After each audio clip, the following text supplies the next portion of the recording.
So இன்றைக்கி சட்டசபையில் மாண்புமிகு எதிர்க்கட்சி தலைவர் ஒரு ஒன் லைனில் குற்றச்சாட்டை வச்சுட்டு கிளம்பி ஓடிட்டாங்க. எங்கே உண்மை அவங்க சொன்னதெல்லாம் பொய்ன்னு தெரிஞ்சிருமோன்னு எல்லோரும் எந்திரிச்சு கிளம்பி போயிட்டாங்க. நம்மளுடைய ப்ரூஃபை காமிக்கிறதுக்குள்ளே அவங்க எந்திரிச்சு போயிட்டாங்க. நம்மளால் பேச முடியல. இன்றைக்கி நான் சொல்கிறேன், ஆந்திராவுக்கு போயிடுச்சு, பக்கத்தில் இருக்க ஸ்டேட்டுக்கு போயிடுச்சு அப்படின்னு நிறையா விஷயங்கள் சொல்லிகிட்டு இருக்காங்க. அதுக்கான கம்பெனியோட லிஸ்ட்டையும் அதுக்கான காரணங்களையும் நான் சொல்கிறேன். அதுக்கு முன்னாடி அவங்க மேலே ஒரு நான் குற்றச்சாட்டு வைக்கிறேன். கடைசி 5 வருஷத்தில் அவங்க பக்கத்து ஸ்டேட்டுக்கு விட்டு கொடுத்த ப்ராஜெக்ட் எத்தனை தெரியுமா? 25 இன்வெஸ்ட்மெண்ட்டு. அந்த 25 இன்வெஸ்ட்மெண்ட்டோட வேல்யூ என்ன தெரியுமா? 3.3 லட்சம் கோடி. 3.3 லட்சம் கோடி. அதனால எத்தனை ஜாப் நம்ம தமிழ்நாட்டு இளைஞர்கள் இழந்திருக்காங்க தெரியுமா? 2,03,000 ஜாப்ஸ் இழந்திருக்காங்க. 3,25 ப்ராஜெக்ட்ஸ் இழந்திருக்காங்க. இது 7 ஸ்டேட்டு இதனால பெனிஃபிட் ஆயிருக்கு. குஜராத், அங்கே டாடா எலக்ட்ரானிக் செமிகண்டக்டர் ஃபேப் போயிருக்கு 2024. JSW குரூப் ஒடிசாவுக்கு போயிருக்கு. EV பேட்டரி அண்ட் ஸ்மெல்டிங் 2024 போயிருக்கு. குஜராத் சுசுகி மோட்டார் ஆட்டோமொபைல் 2024 போயிருக்கு. குஜராத்துக்கு மறுபடியும் மைக்ரான் டெக்னாலஜி ATMP போயிருக்கு. மகாராஷ்டிரா டொயோட்டோ மோட்டார் 2024 போயிருக்கு. மொத்தமே நீங்கள் பார்த்தீங்கன்னா இந்த இதை பாருங்கள், 2024 இந்த கிராஃப் பாருங்கள், 2024 இருக்க கிராஃப் பாருங்கள், எவ்வளோ ப்ராஜெக்டை அவங்க இழந்திருக்காங்க மீதி ஸ்டேட் கிட்ட. 24 மட்டுமே, ஒவ்வொரு முறையும் இழந்திருக்காங்க. ஆனால் 24 மட்டுமே எவ்வளோ ப்ராஜெக்டை இழந்திருக்காங்கன்னு பார்த்துக்கோங்க. பர்சன்டேஜ் 2.23. இவங்க என்னைய கேள்வி கேட்குறாங்க, ஆந்திராவுக்கு நான் வழி அனுப்பிச்சு வைக்கிறேன்னு 30 நாளில் எங்களை கேள்வி கேட்குறாங்க. அதுக்கும் நான் ஆன்சர் வச்சுருக்கேன். அவங்க கேட்ட ஒவ்வொரு கம்பெனிக்கும் நான் சொல்கிறேன். அப்போலோ டயர்ஸ் சொன்னாங்க. இது யார் சொன்னது தெரியுமா? திரு ரகுநாதன் அவர்கள் பேசிய ஒரு காணொலியை பார்த்தேன் சன் நியூஸில். அவர் சொன்னார் அப்போலோ டயர்ஸ் போயிடுச்சுன்னு. அப்போலோ டயர்ஸ் நிறுவனம் தற்போது 2 புதிய திட்டங்களை இந்தியாவில் அமைக்க திட்டமிட்டு வருகிறது. ஒரு திட்டம் ஆந்திர பிரதேசத்தில் ஸ்ரீ சிட்டிக்கு அருகிலுள்ள அவர்களின் தற்போதைய நிலத்தில் அறிவிக்கப்பட்டுள்ளது. இந்த திட்டம் ஏற்கனவே பிப்ரவரி 2026 எங்களுக்கு தெரிவிக்கப்பட்டது. இது ஒரு புதிய திட்டம் அல்ல. 2வது திட்டத்திற்காக, ஒரு கிரீன்ஃபீல்டு அல்ட்ரா மெகா திட்டத்திற்காக தமிழ்நாட்டுடன் கலந்துரையாடல் நடத்தியதை தொடர்ந்து அப்போலோ டயர்ஸ் நிறுவனம் தென் தமிழகத்தில் நிலம் தெரிவு செய்யும் பணி தொடங்கியுள்ளது. ஆந்திர பிரதேசத்தில் அறிவிக்கப்பட்டுள்ள முதலீடு ஒரு தனிப்பட்ட திட்டம் என்றும் இது தமிழ்நாடு அரசுடன் நடைபெற்று வரும் கிரீன்ஃபீல்டு திட்ட கலந்துரையாடல்களை பாதிக்காது என்றும் அந்நிறுவனம் உறுதிப்படுத்தியுள்ளது. 2வது, ராயல் என்ஃபீல்டு. தமிழ்நாட்டில் ராயல் என்ஃபீல்டு தற்போது 4 உற்பத்தி ஆலைகளையும் 1 ஆராய்ச்சி மற்றும் மேம்பாட்டு ஆலையையும் இயக்கி வருகிறது. தமிழ்நாட்டிற்கு வெளியே உற்பத்தி தளத்தை கொண்டிருப்பதற்காக ராயல் என்ஃபீல்டு வாரியம் மேற்கொண்ட இடர் குறைப்பு உத்தியின் ஒரு பகுதியாக ஆந்திர பிரதேசத்தில் சமீபத்தில் அறிவிக்கப்பட்ட புதிய ஆலை அதன் 5வது ஆலையாக அமையும் என அந்நிறுவனம் தெரிவித்துள்ளது. ஆந்திர பிரதேச அரசுடனான கலந்துரையாடல்கள் அக்டோபர் 2025 எங்களுக்கு தெரிவிக்கப்பட்டன. அதனைத் தொடர்ந்து ராயல் என்ஃபீல்டு நிறுவனம் தனது 4வது உற்பத்தி ஆலையை தமிழ்நாட்டின் செய்யாறில் துவங்கி வைத்துள்ளது. அதானி கிரீன் எனர்ஜி லிமிடெட் உலக முதலீட்டாளர்கள் மாநாடு 2024 கையெழுத்திடப்பட்ட ஹைட்ரோ ஸ்டோரேஜ் திட்டத்திற்கான அதானி கிரீன் எனர்ஜியின் முதலீடு தமிழ்நாட்டிலேயே தொடர்கிறது. மேலும் அதனை நடைமுறைப்படுத்த நடவடிக்கை எடுக்கப்பட்டு வருகிறது.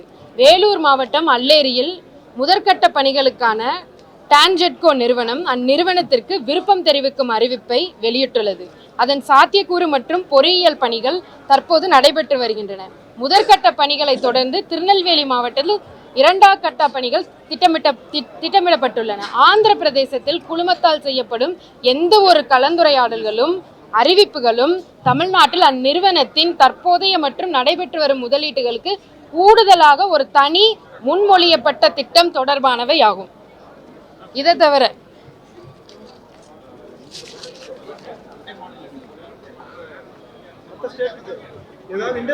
இது வரைக்கும் ஒண்ணுமே போல. அவங்க சொன்ன 40 டேஸ்ல ஒண்ணுமே போல. அவங்க அதுக்கான ப்ரூஃப் தான் இது. அவங்க சொன்ன இந்த Reliance solar and battery storage மேனுஃபேக்சரிங்கும் இத்திட்டம் தொடர்பாக தமிழ்நாட்டுடன் எந்த ஒரு புரிந்துணர்வு ஒப்பந்தமும் கையெழுத்திடப்படவில்லை. மேலும் இத்திட்டம் குறித்த இறுதி முடிவு இன்னும் எடுக்கப்படவில்லை என்றும் எந்த ஒரு மாநில அரசுக்கும் இது குறித்து அதிகாரப்பூர்வ தகவல் எதுவும் தெரிவிக்கப்படவில்லை என்றும் ரிலையன்ஸ் நிறுவனம் எங்களுக்கு தெரிவித்துள்ளது. இத்திட்டம் தொடர்பான அறிவிப்பு ஏதேனும் வெளியிடப்பட்டால் அது நிறுவனத்தின் வருடாந்திர பொதுக்கூட்டத்திற்கு பிறகே நேரடியாக வெளியிடப்படும் என்று அந்நிறுவனம் தெளிவுபடுத்தியுள்ளது. கூகுள் டேட்டா சென்டர் இத்தரவு மையத்திற்கு கூகுளின் மதிப்பீடு ஆந்திர பிரதேசத்தில் மட்டுமே மட்டுப்படுத்தப்பட்டிருந்தது. அதற்கு தொடர்ச்சியாக அமைந்துள்ள பரந்த அளவிலான வறண்ட நிலங்களின் இருப்பு, வழங்கப்பட்ட ஊக்கத்தொகை தொகுப்பு, தரவு மைய செயல்பாடுகளுக்கு தேவையான நீர் பயன்பாடு சார்ந்த அம்சங்கள் ஆகியவை முக்கிய காரணங்களாக அமைந்தன அங்கே போகிறதுக்கு. அக்னியாஸ் ஒரு கல்யாணி குரூப் வேம்பூரில் அமைய உள்ள தொழிற்சாலைகளுக்கான சக்தி ஏரோஸ்பேஸ் அண்ட் டிஃபென்ஸ் சிஸ்டம் மற்றும் டைகான் ஆகிய நிறுவனங்களுடன் தமிழ்நாடு அரசு 2 முக்கிய புரிந்துணர்வு ஒப்பந்தங்களை கையெழுத்திட்டுள்ளது. இவ்விரு நிறுவனங்களுக்காக சுமார் 2000 ஏக்கர் நிலங்கள் கையகப்படுத்தப்பட்டுள்ளன. மேலும் இதே போன்றொரு திட்டத்திற்காக ராமநாதபுரத்தில் ஜீனஸ் நிறுவனத்திற்கு நிலம் ஏற்கனவே ஒதுக்கப்பட்டுள்ளது. ஏடிஏ அண்டு கேப்ஸ் பெங்களூரிலிருந்து ஏடிஏவை இடமாற்றம் செய்வதற்கான கலந்துரையாடல்கள் டிஎன்டிஐசி மூலம் முன்னதாகவே தொடங்கப்பட்டு மாநில அரசால் இது ஒரு முக்கிய உத்திசார் திட்டமாக முன்னெடுக்கப்பட்டது.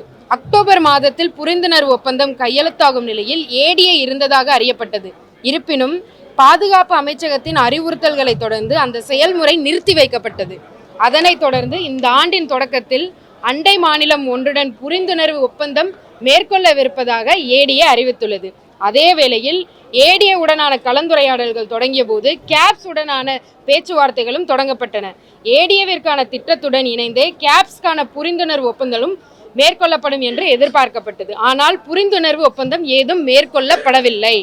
தற்போது தமிழ்நாடு கேப்ஸின் செயற்கைக்கோள் மையத்தை அமைப்பதற்கான வாய்ப்பை பெறுவதில் வலுவான நிலையில் உள்ளது. மேலும் இந்த ஏற்பாட்டை முறைப்படுத்துவதற்கான கலந்துரையாடல்கள் சாதகமான முறையில் தொடர்ந்து நடைபெற்று வருகின்றன. இது யார் சொன்னது? சன் நியூஸ்ல அவர் பேசின ரகுநாதன் அவருக்கான பதில்கள். நான் முடிச்சிடுறேன் சார். நீங்க கேட்ட அந்த ஆதாரத்தோட நான் சொல்லணும்ல, எந்த இதுவுமே அங்க போகலன்னு சொல்லி. சுரேஷ் சம்பந்தம் அவர்கள் ஒரு ட்வீட் போட்டிருந்தாரு. அவருக்கான இது நான் சொல்லிக்கிறேன். எல்லாமே ஆந்திராவுக்கு போகுதுன்னு சொன்னதுக்கு. ஹிண்டால்கோ தமிழ்நாட்டுடன் எந்த பேச்சுவார்த்தையும் நடைபெறவில்லை.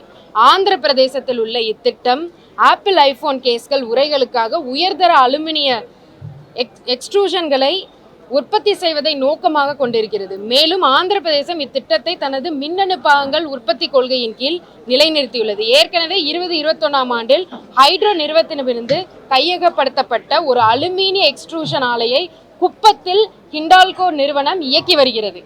ஏற்கனவே உள்ள இந்த ஆலையில் எக்ஸ்ட்ரூஷன் மேற்பரப்பு மெருகூட்டல் மற்றும் புனையமைப்பு திறன்கள் உள்ளன. இதனால் வேறு இடங்களில் புதிதாக ஒரு ஆலையை அமைப்பதை விட விரிவாக்கம் செய்வது எளிதாகவும் வேகமாகவும் இருக்கிறது.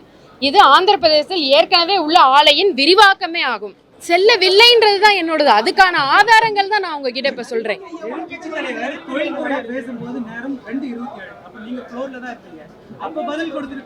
அவர் தான் எந்திரிச்சு போயிட்டாரு. நீங்க எங்க பாத்தீங்க? அவர் எந்திரிச்சு போயிட்டாரு. எத்தனை பேரும் எந்திரிச்சு போயிட்டாங்க.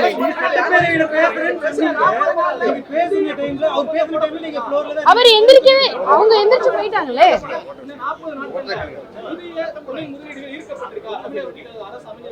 கண்டிப்பா ஈர்க்கப்பட்டிருக்கு. 40 நான் ஒண்ணு கேக்குறேன்.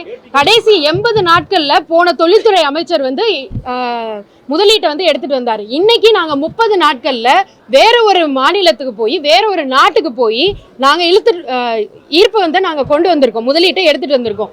இன்னைக்கு ஹூண்டாய் போகக்கூடிய நிலைமையில இருந்தவங்கள நாங்க போய் அவங்களுக்கு கன்வின்ஸ் பண்ணி இந்த கவர்மெண்ட் இதை தொடரும் அப்படின்னு சொல்றத நீங்க போன கவர்மெண்ட் வரவேற்கணும். நாங்க இதை தடுத்து நிறுத்தலையே. மக்களுக்கு சேவை செய்யணுன்றதுக்காக தானே இன்னைக்கு அந்த ஒரு முதலீட்டை கூட நாங்க போய் ஒரு அஷூரன்ஸ் கொடுத்து இன்னைக்கு கூட்டு வந்திருக்கோம். இதை தவிர 2 மோத்திலிங் அண்ட் ஹியூசாங் அவங்க கிட்டையும் நாங்க போய் ஒரு புரிந்துணர்வு ஒப்பந்தம் பண்றதுக்கான MOU சைன் பண்றதுக்கான எல்லாவற்றையும் நாங்க பேசிட்டு வந்திருக்கோம். இதோ எல்லாத்தையும் நான் வேணா உங்களுக்கு PPT-யா தந்துடுறேன், நீங்க ப்ரொஜெக்ட் பண்ணுங்க. ப்ரெஸ் ரிலீஸா நான் கொடுத்துறேன், டீடைல்டா இருக்கு எதனால போச்சு, ஒவ்வொரு நிறுவனம் எதனால போச்சுன்னு டீடைலாவே இருக்கு. பரந்தூர் விமான நிலையம் கொண்டு வரப்படுமா அல்லது ஏன்னா நேற்று முன்தினம் கூட நிலம் கையகப்படுத்துறதுக்கான நோட்டிபிகேஷன் வந்தது. மிகப்பெரிய ஒரு ப்ராஜெக்ட். தமிழ்நாடு வந்து கிரீன் ஏர்போர்ட் வருமா வராத மேடம்? ஆல்ரெடி உங்களுக்கு எங்க இதுல இருந்து உங்களுக்கு அறிக்கை கொடுத்துட்டாங்க. அதுதான் எங்களுடைய நிலைப்பாடு. அந்த நிலைப்பாடுல தான் நாங்க இருக்க போறோம். நம்ம கிட்ட இருந்து போதா சொல்லப்படுது. அதாவது தொடர்ச்சியாக தமிழ்நாடு அரசுடைய கொள்முதல்கள்லாம் இதெல்லாம் திமுக ஆட்சி காலத்துல இருந்து அந்த முதலீடுகள்லாம் தொடர்ச்சியா போயிட்டு இருக்கா இல்ல எங்க இதுல நான் போகவே இல்லை. நான் சொல்றேன், நம்ம இதுல போகவே இல்லை. அவங்க டயத்துல போனத நம்ம மேல பழி போடுறதுதான் என்னால ஏத்துக்க முடியல. காரணங்கள் பல காரணங்கள் இருக்கு. ஒன்னு டிலே, பல கரப்ஷன். அவர் கூட ஒரு ஆக்டிங் மினிஸ்டர் ஒருத்தவர் இருந்தார், அவருடைய தம்பி. அவர் முன்னெடுத்து வச்ச அத்தனை கரப்ஷன் மூலமா தான் இன்னைக்கு எல்லா கம்பெனியும் வேற ஒரு ஸ்டேட்டை தேடி ஓடுறாங்க. இல்ல கரப்ஷன் சார்ஜஸ் அப்படினா do you have any plans for அதாவது சட்ட ரீதியான புகார்? அதுக்காக தான் 21 days அப்ரூவல் சிஸ்டம் வந்து நாங்க கொண்டு வர போறோம். அந்த ஒரு நீங்க கரப்ஷன் சார்ஜ் இருக்கு, இத்தனை புகார்கள் இருக்கு, லஞ்சம் வாங்கியிருக்காங்க அப்படின்னா அவர்கள் மீது FIR நடவடிக்கையோ இல்ல DBSC கேஸ் போடுறதுக்கான சாத்தியம் இருக்கு. அதுக்கான நடவடிக்கைகள் நாங்க கண்டிப்பா எடுப்போம். ஆனா நீங்க ஒரு என்வாயர்மெண்டல் கிளியரன்ஸ் வாங்கணும் கூட அதுக்கு கூட நீங்க வந்து காசு கட்டுற நிலைமை தான் இன்னைக்கு இருந்தது. அதையெல்லாம் ஒழிக்கணும்னு சொல்லி தான் 21 days அப்ரூவல் நாங்க வந்து கொண்டு வர போறோம். இல்ல நீங்க when you accuse இல்ல மேம் when you accuse கண்டிப்பா எடுக்கப்படும். அதுக்கான நடவடிக்கை எடுக்கப்படும். அதுக்கு எங்களுக்கு டைம் கொடுங்க. இப்பதான் நாங்க ஒவ்வொன்னா நாங்க சால்வ் பண்ணிட்டு வந்துட்டு இருக்கோம்.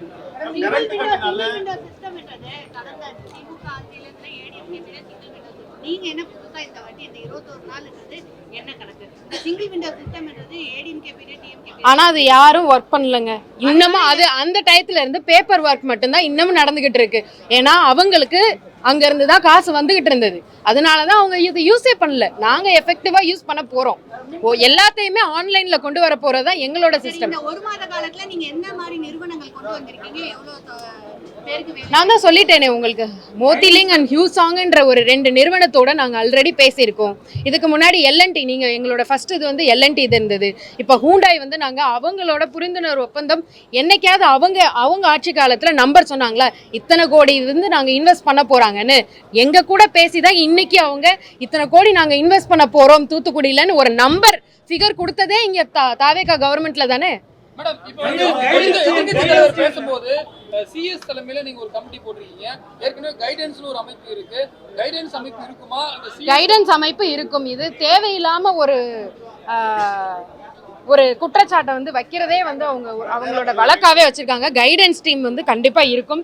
இது வந்து நம்மளுக்கு எக்ஸ்ட்ராவா ஒரு டீம் நம்ம போட்டு இன்னும் நல்ல ஒரு செயல்படுறதுக்காக தான் இந்த ஒரு டீம் வந்து நம்ம போடுறோம். இன்னமும் நான் தான் சொல்லிட்டேனே, பல தலைவர்கள் இன்னமும் அவங்களுக்காகவே ஒர்க் பண்ணிட்டு தான் இருக்காங்க. அதுதான் காரணம். எளிமையான போயிருக்குங்க. ஆதாரத்தோட ப்ரூவ் பண்ணும்போது ஆதாரம் இல்லாத இருக்கவங்கள நீங்க நம்புறீங்க, ஆதாரத்தோட இருக்கிறவங்கள நீங்க நம்ப மாட்டீங்களே. அதுக்கான இது எல்லாமே அதுக்கான என்ன ப்ரூஃப் இருக்குன்னா அவங்ககிட்ட நீங்க ப்ரூஃப் கேட்க மாட்டீங்க. இருங்க, 25 கவர்மெண்ட் இல்ல அவங்க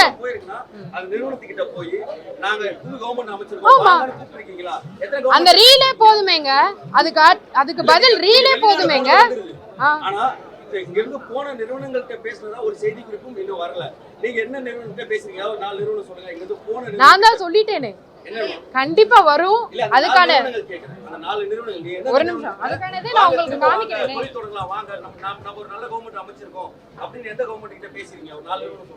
ராயல் என்ஃபீல்ட் அவர்கிட்ட நீங்க கொஞ்சம் ஃபோன் பண்ணி பேசுறீங்களா? இல்ல நான் சொல்றது இதுதான். நாங்க ஏதோ யார்கிட்டயுமே பேசாத மாதிரியும் நீங்க கேக்குற கேள்விகள் வந்து அதாவது ஆதாரம் இல்லாத இருக்கவங்கள்ட்ட நீங்க கேள்வி கேட்க மாட்டீங்க, ஆதாரத்தோட பேசுறவங்க கிட்ட நீங்க கேள்வி கேட்கறத என்னால ஏத்துக்க முடியல. நான் அதான் சொல்லிட்டேனே, ராயல் என்ஃபீல்டு கிட்ட நாங்க பேசணும்னு சொல்லிட்டு. இதுக்கு மேல உங்களுக்கு எங்களோட இன்டென்ஷன் என்னன்னா, நீங்க பதில் சொல்ல வந்திருக்கீங்க, நீங்க பதில் சொல்லணும் தான். எதுக்கு கேள்வி கேட்டு உங்களை ஹராஸ் பண்ணணும் கிடையாது. மெசகான் டாக் கிட்ட நம்ம பேசியிருக்கோம், ராயல் என்ஃபீல்டு கிட்ட பேசியிருக்கோம். வேற என்ன வேணும் உங்களுக்கு? மெசகான் டாக் பத்தி நீங்க கேட்கவே இல்லையா? அதுவும் தானே பெரிய லெவல்ல போய்கிட்டே இருக்குன்னு சொல்லிட்டு. செப்டம்பர் 19ஆம் தேதி டிஎம்கே கவர்மெண்ட் தான் இருந்திருக்கு. 2025 MDL plus Cochin shipyard signed MOU with Tamil Nadu.